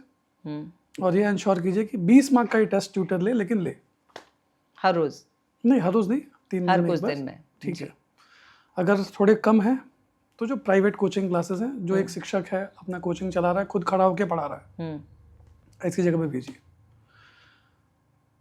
अगर आपका बच्चा आउटस्टैंडिंग है, मतलब 8th में 9th के सवाल खत्म कर रहा, होमी बाबा क्रैक कर रहा है, आप उसको कहीं भी भेजिए, बच्चा फ्लरिश करेगा। ओके। लेकिन अगर मैं प्राइवेट ट्यूशन लगाती हूँ तो सॉरी टू आस्क यू, लेकिन लगभग कितना परसेंटेज का अंतर आता होगा फाइनेंशियली? आप खुद सोचिए कि अगर एक बच्चा पे एक टीचर खुद खड़ा होकर खुद एकदम पर्सनली बिठा के पढ़ा रहा है, प्राइवेट ट्यूटर, तो फर्क आता है, लगभग 3 गुना का फर्क आता है। 3 गुना का फर्क आता है, और उतने ही गुना का फर्क बच्चे की पढ़ाई में भी आता होगा। हाँ, देखिए, हर चीज का एक फायदा और नुकसान दोनों होता है। हाँ। जैसे हमारे देश में हम क्या देखते हैं, पप्पा जी कमा रहे हैं बेटी के लिए, 20 लाख 25 लाख जुगाड़ कर रहे हैं, वो 20 लाख में से 4 लाख निकाल के उसको अच्छी शिक्षा दे दो। ये बहुत अच्छा पॉइंट कहा आपने। ब्याह करने के लिए जितना कमा रहे हो, 4 लाख में उसको अच्छा पढ़ा दो, अच्छा पढ़ा दीजिए जी। और उसको उसकी पढ़ाई पे 9-10th तक में ध्यान दीजिए। 8-9-10th में उसकी शिक्षा पे ध्यान दीजिए। 10th तक अगर बच्चे का ग्रिप हुआ, 11th-12th ग्रिप हुआ, कम से कम अरुण सिंह तो बन ही जाएगा बच्चा। ठीक है, जिसने 7वीं में गणित में फेल हुआ था तो उसके बाद वो पढ़ा रहा है। यस, उसका फायदा है मैम। ओके। सो मतलब जो भी है, जैसे भी है, बच्चों को अच्छे से पढ़ाना है और अच्छा बनाना है, दैट्स ट्रू। मेरा ये प्रश्न है कि आपने कहा प्राइवेट ट्यूटर बुला लो, चलो मैं तैयार हो गई, किस किस सब्जेक्ट के लिए बुलाएंगे? सिर्फ maths and science, that's it? हाँ, और उसको सोशल और इंग्लिश खुद से पढ़ने दीजिए, बिल्कुल मत उसको ट्यूशन लगाइए। ओके, बच्चे को आप स्पून फीडेड क्यों बना रहे हैं? ओके। सोशल और इंग्लिश बच्चा खुद से जब तक उसकी रीडिंग स्किल डेवलप नहीं होगी तब तक बच्चा आगे कैसे बढ़ेगा? ओके, तो सिर्फ गणित और विज्ञान के लिए आपको टीचर की जरूरत है, otherwise you don't need teacher. Social बच्चा खुद से पढ़े, खुद के नोट्स बनाए, उसको क्यों स्पून फीडेड बना रही है? क्योंकि आगे चल के जब बच्चा 11th 12th में जाएगा, इंजीनियरिंग में जाएगा, उसको खुद के नोट्स बनाने पड़ेंगे, उसको खुद से रिसर्च करना पड़ेगा चीजों पे। पेरेंट्स पता नहीं क्यों हर सब्जेक्ट में 90% चाहिए, आई डोंट अंडरस्टैंड। आपको लग रहा है कि आप बच्चे को इंप्रूव कर रही हैं, आप बच्चे को स्पून फीडेड बना रही हैं, डिपेंडेंट बना रही हैं अपने ऊपर। हाँ। एक बात बताइए, क्या आई एम 39 40 और मेरे एज के लोग, हमसे बूढ़े बूढ़े लोग, they are fantastic speakers. Yes, उन्होंने कौन सी ट्यूशन लगाई थी इंग्लिश की? नहीं, उनको तो कहाँ था, उनको तो ढंग से पढ़ाने वाले भी नहीं थे। ओके, तो कहने का मतलब है कि जो चीजें खुद से हो सकती, अरे एक फिल्म थी फाइंडिंग नेमो, या I have seen that film, yes. उसमें कछुआ का बच्चा हाँ, अपने क्या कहते हैं, अपने झुंड से बिछड़ जाता है, तो yes. अरे छोड़ो यार, देखने दो बच्चे में कितनी ताकत है। उसके पेरेंट हाँ। ये शब्द बोलते हैं, यस यस यस। तो 2 सब्जेक्ट तो छोड़िए, बच्चा फेल नहीं करेगा सोशल इंग्लिश में, बच्चा पास कर जाएगा। स्कूल में इतना पढ़ाते हैं शिक्षक, ओके। हर चीज के लिए। मतलब मुझे समझ में नहीं आता, बच्चा 8 घंटा सो रहा है, 8 घंटा स्कूल जा रहा है, 16 घंटे, 3-4 घंटे ट्यूशन जा रहा है, 20 घंटे, बच्चे के पास खेलने का टाइम कहाँ है? मैं उस पॉइंट पे आने वाली थी कि कोचिंग क्लासेस में हमने अगर डाल दिया तो स्कूल में भी उतना ही टाइम दे दिया, क्लासेस में भी उतना ही टाइम दे दिया। कई बार तो कई जगह ऐसा देखा जाता है कि माँ बाप और बच्चे एक दूसरे की शक्ल देखे हफ्ता हो जाता है। 8वीं कक्षा तक गणित का ट्यूशन लगाइए, 9वीं से गणित और विज्ञान दोनों का, मैथ्स एंड साइंस दोनों का लगाइए, उसके अलावा जरूरत नहीं है। ओके, चलिए, तो ये पॉइंट तो यहाँ क्लियर हो गया कि सिर्फ गणित और विज्ञान पढ़ाने की जरूरत है, बाकी विषय तो बच्चा पढ़ ही लेगा। पढ़ ही लेता है, सब पढ़ लेते हैं जी। आपके हिसाब से एक बच्चा बहुत होशियार है, मतलब ज्ञानी है, होशियार नहीं कहूँगी मैं, होशियार तो आजकल एक तराजू पे तुलता है कि कितने परसेंटेज आए और बच्चा तौल लिया गया उस पर। एक बच्चा ज्ञानी है और उसके परसेंटेज कम आते हैं, तो क्या वो जेईई क्रैक कर सकता है? हाँ, लेकिन उसमें कंडीशंस अप्लाइड है। वही कंडीशंस में जानना चाहती हूँ। अगर बच्चा एवरेज है तो सबसे पहले उसका बेसिक ठीक करना होता है। अगर बच्चे को आप इंजीनियर बनाना चाहते हैं, जेईई की प्रिपरेशन कराना चाहते हैं, जी, 2 चीजें ध्यान में रखनी है जी। 9th के कुछ चैप्टर्स, 10th के कुछ चैप्टर्स पे पूरा ग्रिप होना चाहिए। वो चैप्टर्स आप बता सकते हैं? पॉलिनोमियल्स इन 9th, नंबर सिस्टम या रियल नंबर्स कुछ लोग बोलते हैं, कॉन्ग्रुएंसी ऑफ ट्रायंगल्स, सर्कल्स, ये 4 चैप्टर 9th के। ओके। और 9th का एक और चैप्टर हम सरफेस एरिया वॉल्यूम ले लेते हैं जी। 10th में trigonometry, applications of trigonometry, quadratic equations, linear equations in 2 variable, और एक और कोई चैप्टर कोऑर्डिनेट ज्योमेट्री हम ले सकते हैं। ठीक। अगर इतने चैप्टर्स पे बच्चे का ग्रिप अच्छा है, आप बच्चे को एनसीईआरटी पढ़ने दीजिए, छोटा बुक है एनसीईआरटी, फटाफट खत्म हो जाता है। हाँ, बड़ी 4-5 चैप्टर्स को आरडी शर्मा से सॉल्व करवाइए। जितना ज्यादा बच्चा घिसेगा, जितना ज्यादा कैलकुलेशन उसका फास्ट होगा, 11th साइंस उतने अच्छे से करेगा। अच्छा, एक मैसेज मैं बच्चों को देना चाहती हूँ आपके माध्यम से। हमारे यहाँ, मैं मध्य प्रदेश में हूँ, हमारे यहाँ एक किताब चलती है, एक नोटबुक चलती है, हवा महल। वो हवा महल की कॉपियाँ बड़ी सुंदर हुआ करती थी, लेकिन उसमें एक रफ़ कॉपी आती थी। मतलब जो किताबें, कॉपियाँ हम बेचते हैं, उनको वापस से रिसाइकल करके वो एक कॉपी बनाते हैं, और वो बड़ी काले पीले से रंग के पेज की होती थी, और उस पर हम लिखा करते थे। और ये मुझे याद है, मेरे पिताजी मुझसे कहते थे, जितनी हवा महल की रफ़ कॉपी भर लोगी उतनी अच्छी गणित तुम्हारी हो जाएगी। तो ये संदेश मैं चाहती हूँ कि आप ज़रा बच्चों को बता दें, क्योंकि आजकल के बच्चे तो पेन नहीं, अंगूठा चलाने में बिलीव करते हैं। हाँ, ये बात एक्चुअली, लेकिन बच्चों की इसमें गलती नहीं है, और ना जो ऑनलाइन कंटेंट बना रहे हैं उनकी गलती है। अच्छा। इस बात पे तो प्रॉपर काउंसलिंग होनी चाहिए पेरेंट्स और बच्चों की। देखिए, कभी कभी हम अनजाने में गलती करते हैं, बच्चे भी अनजाने में गलती कर रहे हैं। और जो इंटरनेट पे कंटेंट है, जैसे फिजिक्स वाला का content, it's a beautiful content, seriously बहुत बढ़िया फिजिक्स पढ़ाया उन्होंने, अलग पांडे जी ने, बहुत अच्छा। अलग पांडे सर मैं बोलूंगा उनको, ठीक है, बहुत अच्छा कंटेंट दिया उन्होंने। मेरे स्टूडेंट्स को मैं बोलता हूँ कि अगर तुम्हें कोई चीज क्लास में कभी ना समझ में आए, रेफर करो, लेकिन रेफर करो, डिपेंडेंट मत हो डिपेंडेंट नहीं हो किसी चीज पे। जाओ। बच्चे क्या गलती कर रहे हैं? अच्छा एग्जाम का प्रोसेस क्या होता है, थोड़ा आप मुझे बताइए। एग्जाम में बच्चा क्या करता है? एग्जाम में बच्चे के सामने क्वेश्चन पेपर आता है, भगवान जी को याद करता है। हाँ। तो क्वेश्चन पेपर आता है जी, आंसर शीट उसको मिलते हैं जी, बिना किसी हेल्प के उसको क्वेश्चन देखना होता है, पढ़ना होता है, एनालाइज करना होता है, अपने हिसाब से आंसर देना होता है। जी, बिल्कुल यही अगर करना। बच्चा एग्जाम में ये कर रहा है तो प्रैक्टिस भी इसी चीज की होनी चाहिए। हाँ, अगर बच्चा यूट्यूब देखता है बच्चा अपना, तो यूट्यूब देख रहा है तो it's a one way communication. बच्चे को लग रहा है कि मैं तो रिविजन कर रहा हूं, हाँ, लेकिन बच्चा सिर्फ देख रहा है, खुद क्या कर रहा है? कुछ भी नहीं कर पेन रहा नहीं है, चल रहा है। नहीं चल रहा। अगर आप पढ़ाई कर रहे हैं, हाँ, मैं सभी पेरेंट्स को ये बोलना चाहता हूँ कि अगर आप पढ़ रहे हो, अगर आपका बच्चा पढ़ाई कर रहा है, हाँ, अगर वो 100 मिनट पढ़ रहा है तो 80 मिनट उसका पेन चलना चाहिए, तब वो पढ़ाई होती है। और दूसरी बात, mobile, internet, laptop, computer table पे बिल्कुल नहीं होना चाहिए, इनकी जरूरत ही नहीं है। नहीं जरूरत है। पर आजकल तो बोलते अरे वो ये क्वेश्चन देखना था, अरे ये वो हर देखना क्वेश्चन था। ऑफलाइन मोड में अवेलेबल है, हाँ, हर क्वेश्चन ऑफलाइन मोड में अवेलेबल है। क्या होता है ना कि हमारे गांव में एक कहावत थी, जैसे हाँ, जब मैं पेप्सी पीता था हाँ। तो हम दोस्त ऐसा चीयर्स करते थे। तो हमारे पिताजी कहते कि बबुआ हाँ। ये पेप्सी से ही शुरू होला चीयर्स कइल, मैं बाद तो में सही बात है। ये पेप्सी कब दारू बन जाती है मालूम नहीं पड़ता पता है। नहीं पड़ता जी। तो ये शुरुआत थोड़ा सा सॉल्यूशन देखने से होता है, और बाद में इंटरनेट की बाकी कंटेंट बच्चे देखना शुरू कर देते हैं, Instagram, Facebook and all that, तो वो पूरा बेड़ा गर्द हो जाता है।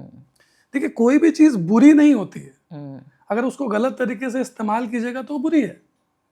तो अगर जो ऑनलाइन कंटेंट है, कितनी खुशी की बात है आज के डेट में कि अगर बच्चे के पास कोई शिक्षक नहीं है, वो सारी ऑनलाइन सीख सकता सुविधाएं है। उसके पास, बिल्कुल जी। ये अगर कोई कहे मुझसे कि ऑनलाइन कंटेंट जो टीचर्स बना रहे, चाहे अनअकैडमी है, कुछ भी है, they have done really well, अच्छा काम है उनका बहुत। लेकिन अब आप पूरा का पूरा उसी पे डिपेंडेंट हो जाएंगे, आप प्रैक्टिस ही नहीं करोगे, तो बच्चे अननोइंगली उस दिशा में चले जाते हैं और वो प्रैक्टिस करना छोड़ देते हैं। इट्स सेम एज दैट कि मैं आपको किताब से पढ़ाऊं, हाथ ऐसे मारो, ऐसे सर करो, तब आप अच्छे स्विमिंग कर पाओगे। आपको मैं कितना भी सिखा लूं, जब तक आप पानी में पानी में कूदेंगे नहीं फेंका जाएगा। सांस नहीं फूलेगी आपकी, तब तक आपको समझ में नहीं आने वाला। Yes, yes. Very same is, जब तक आप लिखेंगे नहीं आपको मालूम नहीं पड़ेगा, हाँ, ईमानदारी से। तो ये चीज उन पे डिपेंड करता है कि वो कितनी मेहनत कर रहे हैं अपने ऊपर। देखिए, मेजॉरिटी बच्चे जो होते हैं बदमाश होते हैं। वो बदमाश नहीं होते, बेचारे छोटे होते हैं, उनको समझ नहीं होती, थोड़ा जब तक समझ आती है समय निकल जाता है, ये बात है। तो बच्चे को ही नहीं पता होता। तो आप अपने बच्चों को बहुत प्रोटेक्ट करते हैं। मैं आपको बता देती हूँ, I am a mother of 2।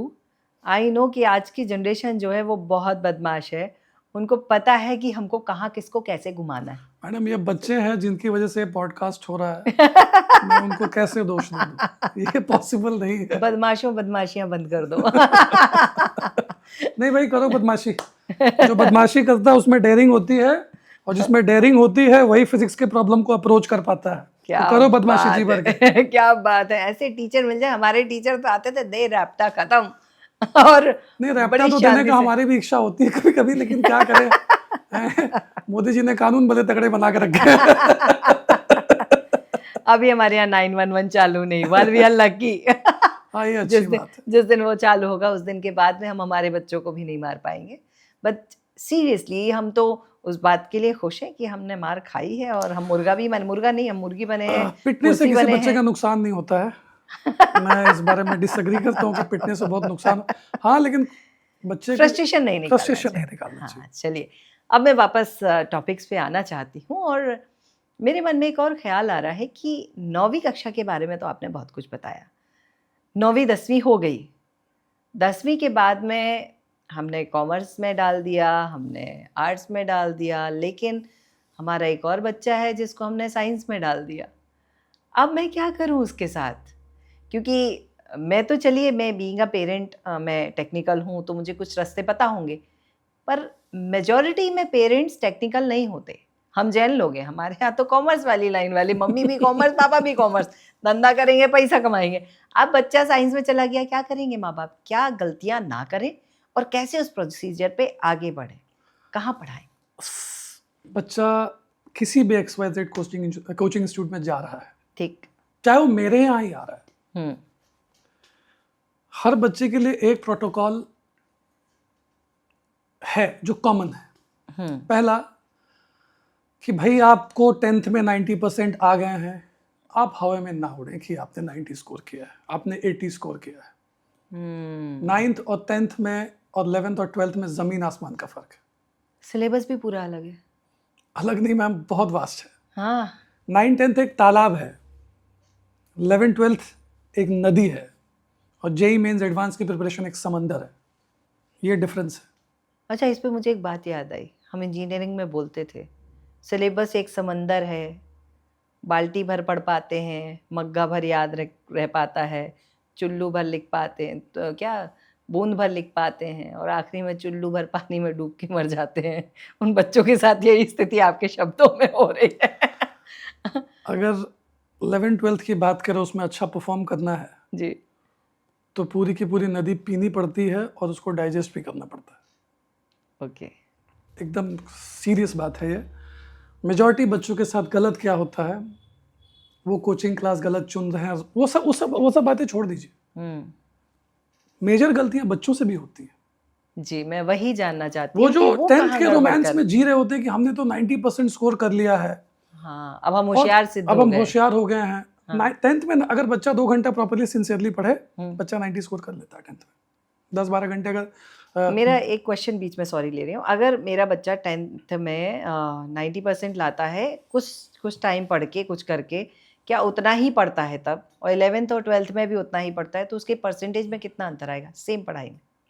अगर 90 है तो बच्चा 70 पे आ जाएगा। Okay, now you continue please. तो लेकिन बुरी बात है कि बच्चे 90 है तो 70 पे नहीं आते, वो 40 पे आ जाते हैं। क्यों? क्योंकि मैंने कहा ना कि वो 10th के रोमांस में जी रहे होते हैं कि हम तो बहुत बड़े शाने हैं। ओके। वो मेहनत नहीं करते हैं 11th में जाने के बाद, जाते के साथ ही। ओके। देखिए 10th का सिलेबस ऐसा जाता है, सीधा सीधा है। यस। 11th का सिलेबस इस तरीके से जाता है। हाँ, वो दिखता शुरुआत में छोटा है और बहुत ब्रॉड हो जाता है। हर टॉपिक पे कई सारी ठीक है। बुक्स हैं। यस। तो उसके बाद क्या होता है कि अगर 2-3 लेक्चर भी छूटा, वो टॉपिक गया हाथ से, और वो टॉपिक उससे लिंक्ड होता है आगे वाले टॉपिक से। तो जब तक बच्चे को ये बात समझ में आती है कि मुझे रोज 6 घंटा पढ़ना है, तब तक आधा 11th निकल चुका होता है। बच्चा अपने आप को ऑलमोस्ट बर्बाद कर चुका होता है। मतलब अब उसे 12 घंटे पढ़ना पड़ेगा अगर वो 6 महीने कवर करने हैं। मुश्किल है मैम। हाँ, नहीं, वो नहीं पढ़ सकते। इट्स वो नॉट मुश्किल इजी। है। देखिए मैं कह रहा हूँ कि मैंने कहा ना कि 9 10th अगर आप पढ़ा रहे हो, हाँ। बच्चा लास्ट के 3 महीने में भी आएगा, हम उसको ठीक कर देंगे। बट अगर 11th 12th में अगर एक बार बच्चा कोलैप्स करता है, उसको संभालना बहुत मुश्किल होता है। ओके। ठीक है, तो इसीलिए 11 12th के बच्चों को शुरू से कॉशियस रहना चाहिए। वो जिस कोचिंग इंस्टीट्यूट में जा रहे हैं, जिस टीचर के पास जा रहे हैं, शुरू से जो क्लास में पढ़ाई हो रही है उसको आगे घर पे रिवाइज करें, अपने होमवर्क्स को ठीक से करें। नहीं तो आगे चल के मुश्किलें बढ़ती हैं, बहुत बढ़ती हैं। ओके। और कोप अप करना मुश्किल होता है। बहुत मुश्किल है। और दूसरा बहुत इंपॉर्टेंट बात जी। थोड़ा मजाकिया है लेकिन है बड़ा सीरियस। हाँ। ये नालायकों को 12वीं में आके प्यार के हो जाता है, मुझे समझ में नहीं आता है। अरे पूरी जिंदगी पड़ी है प्यार करने के लिए यार, अपने माँ बाप से प्यार करो ना। अब एक मैंने स्टूडेंट को बोला कि भाई तेरा 12th है, तू लड़की के साथ घूम रहा है। हाँ, नई हाँ कुमारी चढ़ती है। हाँ सर, हाँ सर, हाँ सर, हाँ सर। और बाद में मेरे पीठ पीछे क्या बोलता है, इतनी मुश्किल से तो एक लड़की पटाई, वो भी बोलता है छोड़ दो। मुश्किल से लड़की पटाई। तो अब मेरा एक स्टूडेंट, हाँ, नाम नहीं लूंगा, नहीं प्लीज, उसको समझ में आ जाएगा। Very brilliant student. मैंने अपने स्टूडेंट लाइफ में जो क्वेश्चंस क्रैक नहीं किया वो क्रैक कर देता था। ओह, फर्स्ट अटेम्प्ट में एनडीए का रिटर्न क्लियर किया। क्या बात है। बहुत ही स्मार्ट स्टूडेंट। अप्रिशिएबल। यस। प्यार हो गया साहब को 12th में। हाँ। आगे चीजें बिगड़ती चली गई। बहुत समझाया, उनके पिता भी बहुत समझदार और बहुत सज्जन व्यक्ति हैं उनके पिता। समझाया, मेंस तो क्लियर ठीक ठाक हो गया होगा, लेकिन गड़बड़ हुई थोड़ी सी। जो रिजल्ट एक्सपेक्ट कर रहे थे वो उतना नहीं आया। लेकिन उसके बाद बच्चा लास्ट के 6 महीने फिर समझा। समझने के बाद आईआईटी जोधपुर मिल गया बच्चे को। काम चल रहा है। एक मेरा स्टूडेंट, हम्म बहुत ही प्यारा स्टूडेंट, मैथ्स में जेई मेंस में 25 क्वेश्चन आते, 25 में 25 बनाए थे, 25 करेक्ट था उसका। बहुत ही अच्छा स्टूडेंट। मैं खुद कहता हूँ कि मेरा बच्चा मुझसे बेहतर था। आई प्राउडली से दैट। यस। उन साहब को भी प्यार हुआ हमारी इंस्टीट्यूट की लड़की से। दोनों ट्यूशन से साथ में निकले। लड़की को घर छोड़े, घर छोड़ने के बाद वो घर आए। हाँ। जेई एडवांस उनका नहीं हुआ। हम्म, हाँ, बाद में एक साल ड्रॉप देने के बाद हुआ। वो तब तक तो बुद्धि आ गई होगी ना। लड़की मेडिकल क्वालिफाई करके चली गई। हाँ, भूत उतर गया इनका। तो ये जो चीजें हो रही हैं, हम्म, एक बार तो हद ये हुई कि पीसीएम का बच्चा बायो की क्लास में बैठा हुआ है। बोला भाई तू बायो में क्या कर रहा है? सर मैं केमिस्ट्री पढ़ रहा हूँ। बोला भाई ये बायो हो रहा है, क्या कर रहा है तू? हम्म, तो जिसके बाजू में बैठा, मैंने बोला कि प्रभु 12वीं की समाप्ति के उपरांत जो करना करिएगा, गार्डन का पता मैं बता दूंगा, लेकिन फिलहाल पढ़ लीजिए। तो मैं ऑन अ सीरियस नोट, बच्चों को इन सब चीज़ों से दूर रहना चाहिए। ये बहुत ज़्यादा, ये इंटरनेट से भी बड़ा डिस्ट्रैक्शन है। हम बात कर रहे थे डिप्रेशन की। डिप्रेशन तो चलिए एक बहुत बड़ी चीज़ है, और मैं डिप्रेशन से पहले थोड़ा सा आना चाहती हूँ पेरेंट्स के रोल की तरफ। मैं हर पेरेंट से बात कहना चाहूँगा, आपका बच्चा कितना भी खराब स्कोर करे, आप उसको डांटिए। हम्म, ठीक है, आपका अधिकार है डांटने का, डांटिए, जी। जितना डांट सकते हैं डांटिए। हम्म, कभी ये मत बोलिए कि तेरी कोई ज़रूरत नहीं है इस घर में। कभी मत बोलिए। कभी ये मत बोलिए कि तू कुछ नहीं करेगा ज़िंदगी में। ये दो शब्द बच्चों को चुभ जाते हैं। हम्म, कितने बच्चे आके मुझे बोलते हैं। हम्म, और जब अगर बच्चा ब्राइट होता है ना, हम्म, तो वो जो एक्सपेक्टेशंस का बोझ होता है वो बच्चों पे लद जाता है, बहुत। और उससे उसकी रफ्तार कम हो जाती है। हाँ, गधे पे बोझ ज़्यादा चढ़ा ये दो। कंधे पे अरुण सर, ये कंधे पे सोहेल सर, पवन सर, ये सर पे पप्पा, इतनी सारी एक्सपेक्टेशंस अगर आप उसको कंधे पे डाल देंगे तो कैसे बच्चा चलेगा? तेज कैसे भागेगा? सही बात है। बच्चे को कहिए भाई तू खाली मेहनत कर, जो रिजल्ट होगा हमें उससे कोई दिक्कत नहीं है, तू मेहनत में कभी मत कर, रिजल्ट जो भी होगा हम तेरे साथ हैं। ओके। और मैंने जिस बच्चे का आपको उदाहरण दिया, हाँ, जो भी आईटी जोधपुर गया, जी जी। उसके पिताजी ने यही कहा, बेटा whatever you do I am with you, don't worry. That's pretty good. शायद वो बच्चा वो मैंने एक कहानी सुनी थी महाराणा प्रताप की, कि महाराणा प्रताप जब युद्ध लड़ रहे थे तो उनके पास बहुत सारे हथियार थे, और उन्होंने देखा कि चेतक जो है ना वो थोड़ा धीमे होने लगा है, और उन्होंने क्या किया कि अपने हाथ में जो उनकी मुख्य तलवारें थी, दो जो तलवारें थी, बड़ी तलवारें थी, उनके अलावा सारे हथियार ज़मीन पे फेंक दिए, और वो वज़न कम कर दिया। चेतक वापस से तेजी में आ गया और दौड़ने लगा। ये कहानी शायद यहाँ पे रिलेट होती है, और 100%। हमें हमारे चेतक को दौड़ाना है। आप जितना फ्री रखेंगे बच्चे को, जी बच्चा उतना अच्छा करेगा। जी। और ये दुखद है हम्म कि पेरेंट्स ये सोचते हैं कि पड़ोसी क्या कहेंगे। तो क्यों सोचना है? 4 लोग क्या कहेंगे? ये इससे कुछ फर्क पड़ता नहीं है सच। The world doesn't takes you seriously, why the hell do you take the world so seriously? ये सीधी भाषा लोगों को बोलनी आनी चाहिए। बच्चों को सीखना पड़ेगा। 100%। अगर कोई मुझे कहेगा कि मैं बदतमीजी सिखा रहा हूँ, that's okay, I am completely okay with that. आपका कोई दिल दुखा के चला जा रहा है और आप कर्टिसी में उसको करने दे रहे हो, how can you do that? Settled हो, अंकल छोटे जी बच्चे पे आपको क्या दुख है बीतेगी? बहुत मेरे रिजल्ट का, एक काम करो सारी प्रॉपर्टी मेरे नाम पे कर दो, मेरा लाइफ सेटल हो जाएगा। और अगर दुख नहीं है तो निकलो यहाँ से। It's a nice way. नहीं बोलना चाहिए किसी को। और मैं हर किसी को बोलता हूँ, आपको किसी का रिजल्ट नहीं पूछना चाहिए। क्यों पूछना? जी। सो मुझे लगता है मैनरिज्म की बुक में, जहाँ पे हम डाइनिंग टेबल पे स्पून कहाँ रखें और कितनी आवाज़ करें और कितनी नहीं करें, वहाँ पे ये लाइन भी लिख देनी चाहिए किसी कि बच्चे से रिजल्ट पूछने का अधिकार सिर्फ उसके शिक्षक को है या उसके माता पिता को है, उसके अलावा किसी को उसके अलावा किसी को नहीं। और ना उस पर कोई कमेंट करे। Very good. एक स्त्री से उसकी एज मत पूछो, एक आदमी से उसकी आय मत पूछो, वैसे ही एक बच्चे से उसका रिजल्ट मत पूछो। नहीं पूछना ये चाहिए। 3rd रूल अलाउ कर देना चाहिए, लागू कर देना चाहिए। खाली 3 इडियट्स लोगों को पिक्चर में अच्छी लगती है, इधर अच्छी नहीं लगती। Yes yes. मूर्खता की भी सीमा होती है। हर बच्चा, मेरे कितने बच्चे हैं जो कि फेल होते थे मैथ्स में, 2 नंबर 3 नंबर लेके आते थे। एग्जैक्टली। हमने मेहनत किया, पुश किया, उसको 40-45 लाके बच्चा पास कर गया। कोई फ्रांस बैठा है, कोई जर्मनी बैठा है लॉ करके। तो ये सब क्यों करना है? अब उनके 45 नंबर पे क्वेश्चन उठाओगे तो वो ये नहीं देखते हैं कि 3 से 45 पे आया बच्चा, नहीं क्यों देखेंगे? लेकिन 45 से 90 पे क्यों नहीं, 3 से 90 पे क्यों नहीं गया, इस पे क्वेश्चन मार्क लोग लगाते हैं। सो सर की बहुत अच्छी सलाह है, don't worry, don't bother about other people, enjoy your life. अपने पीठ पे हाथ रखो और पीठ थपथपाओ कि you have done well in life. किसी की बकवास सुनने की जरूरत नहीं है। क्या बात है, हमको आप जैसे शिक्षक मिल गए होते तो हम भी बड़े मजे करते लाइफ में और बहुत अच्छे से पढ़ते, जो पढ़ा है उसमें बहुत अच्छा कर पाते हैं अरुण सर। सब लोग बहुत अच्छा करते हैं और कब कौन कहाँ क्या कर जाए आपको नजर झुकानी आप पड़ती किसी है। को डांटिए अपने जीवन में, यस आपने गलती करी है, आपको ठीक करना चाहिए। यस आप किसी से ये मत कहिए कि आप योग्य नहीं, आप जीवन में कुछ नहीं करेंगे। यस, ये बात नहीं होनी चाहिए। आपको अधिकार नहीं है। आपको कोई अधिकार नहीं। अब योग्यता पे एक प्रश्न मेरे दिमाग में आ रहा है। अभी थोड़ी देर पहले आप मुझसे बात कर रहे थे जब हम ऐसे ही हमारी चर्चा चल रही थी, और मुझे ना ऐसा लगा कि मैं वापस 11th कर लूं क्योंकि आपने कहा 11वीं के बाद 11 लाख कमा सकते हैं। भाई वो फंडा मुझे सिखा दो, मेरे को भी थोड़ा 11 लाख की जरूरत थी। तो अच्छा एक बात बताइए जी अगर कोई बच्चा जी या कोई भी व्यक्ति जी 11 लाख अगर अपने बैंक अकाउंट में सेव करके रिफ्लेक्ट कराना चाहिए तो एवरेज उसकी सैलरी कितनी होनी चाहिए 2 साल में? मेरे हिसाब से तो बहुत होनी चाहिए। मतलब It's उसको like पर too मंथ much. उसको पर मंथ कितना कमाना चाहिए ताकि वो उसका 11 लाख सेविंग हो जाए? घर का खर्च सब कुछ निकालने सब के कुछ बाद, निकालने के राइट? बाद। कम से कम 2-2.5 लाख रुपए कमाए तो वो 2-2.5 लाख रुपए बराबर। लाख 1.25 लाख रुपए महीने बचा सकता है मुंबई शहर में। तो एक प्राइवेट कॉलेज की फीस एवरेज 4 साल में 10 से 12 लाख रुपए या 14 लाख 15 लाख भी जाती है।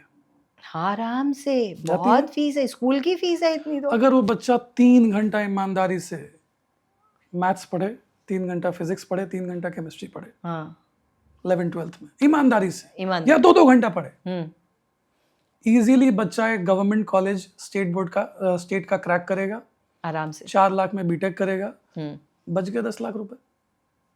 क्या बात। ये माँ बाप के पैसे है ना, क्यों बर्बाद करना? क्यों प्राइवेट में? लोग तो मैनेजमेंट कोटा में जाते हैं सर। मैनेजमेंट कोटा गया तो छोड़िए, कहानी अलग है, विवाद हो जाएगा बात है। तो कहने का मतलब है कि माँ बाप के पैसे क्यों बर्बाद करने हैं आपको? जी अगर वो 2-2 घंटा मेहनत करके, और बहुत मुश्किल नहीं है स्टेट बोर्ड के कॉलेजेस को क्रैक करना। मुश्किल वो होता है कि आप मेहनत करें और अचीव ना हो, वो मुश्किल होता है। इसमें तो आप मेहनत करेंगे, आप कहीं ना कहीं ठीक ठाक जगह पे अटकेंगे। ओके, तो क्यों माँ बाप का 10 लाख बर्बाद करना है? बिल्कुल। तो ऐसे आप 10 लाख बचवा देते मनी हैं। Saved is money earned. Yes definitely, आप जितना बचाते हो वो आपकी कमाई है। ये सब चीजें अगर बच्चे चाहें तो इजीली माँ बाप का पैसा बचा सकते हैं। थोड़ी मेहनत कर लो यार, अपने माँ बाप से भी थोड़ा प्यार कर लो। सही बात है।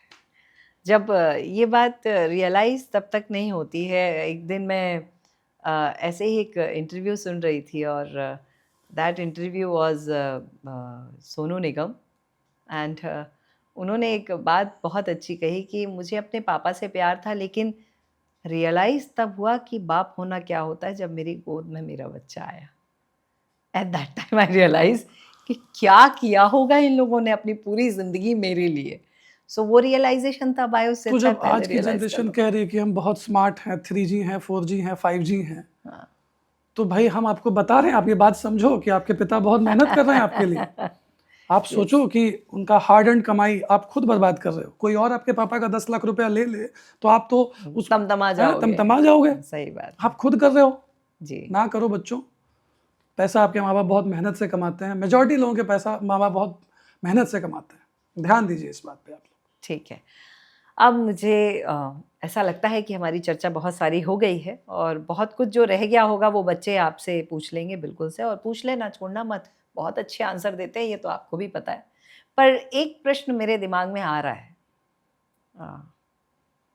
Why you and your classes only? मैं कहीं भी जा सकती हूँ, एक शब्द में आंसर दे दूंगा मैम जी। मैं अपने स्टूडेंट्स का हाथ नहीं छोड़ता हूँ। अगर वो लड़खड़ाते हैं तो कभी उनका हाथ नहीं छोड़ता हूँ। अच्छे स्टूडेंट्स पे भी उतना ही ध्यान देता हूँ। मैं ये तक ध्यान रखता हूँ कि अच्छे स्टूडेंट्स का समय बर्बाद ना हो कमज़ोर स्टूडेंट्स की वजह से, कमज़ोर स्टूडेंट्स का नुकसान अच्छे स्टूडेंट्स की वजह से ना हो। मैं इस बात का भी ध्यान देता हूँ। ओके, एकदम सिंपल सटीक, उनका हाथ मैं नहीं छोड़ता तब तक जब तक उनको कहीं प्लेस ना कर दूं, तब तक उनको नहीं छोड़ता हूँ। ओके। मेरा एक प्रश्न इसके बीच में आ रहा है। आपकी क्लासेस में एक बहुत गरीब सा बच्चा है, गरीब इन द सेंस नॉलेज से गरीब, जिसको बहुत सारी चीज़ें नहीं पता है। वो कोई एक प्रश्न आपसे पूछता है जो कि कायदे से कहूँ तो सिली क्वेश्चन है, क्या आप उस पे हंसते हैं या बच्चे उस कोई पे हंसते क्वेश्चन हैं? सिली नहीं होता है।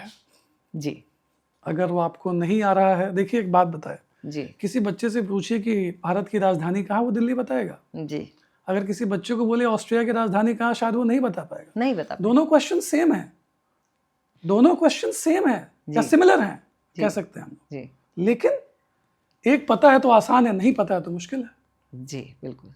सिंपल, जो मिल गया वो क्या लाज शाहरुख खान कहते हैं। तो कोई क्वेश्चन सिली नहीं होता, जी और ये हमें बताती है हमारी प्रिपरेशन की टेक्निक। जी। एक क्वेश्चन था कि 3 लाइंस के इक्वेशन दिए हुए लीनियर इक्वेशंस, हम्म आप एरिया ऑफ ट्रायंगल निकालिए। ये 1996 में आईआईटी में क्वेश्चन आया था। ओके। 2006 के बाद ये 10th में क्वेश्चन में आया। आईआईटी का क्वेश्चन?